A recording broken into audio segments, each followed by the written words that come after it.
پاکستان میں غیر قانونی مقیم افغان شہریوں کے لیے دی گئی ڈیڈ لائن ختم ہو گئی ہے۔ ویزے کے بغیر مقیم کسی بھی افغان شہری کو آج سے فوری گرفتار کیا جائے گا۔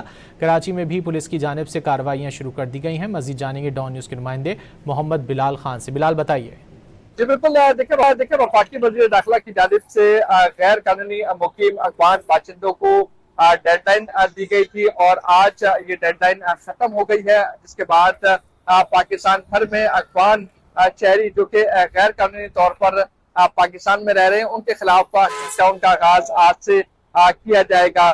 وفاقی وزیر داخلہ کی جانب سے چاروں صوبوں کے چیف سیکرٹریز کو ایک خط لکھا گیا تھا، جس میں بتایا گیا تھا کہ جو افغان شہری غیر قانونی طور پر مقیم ہیں ان کو جو ہے ان کے خلاف کارروائی کی جائے اور کارروائی آج سے شروع کی جائے گی۔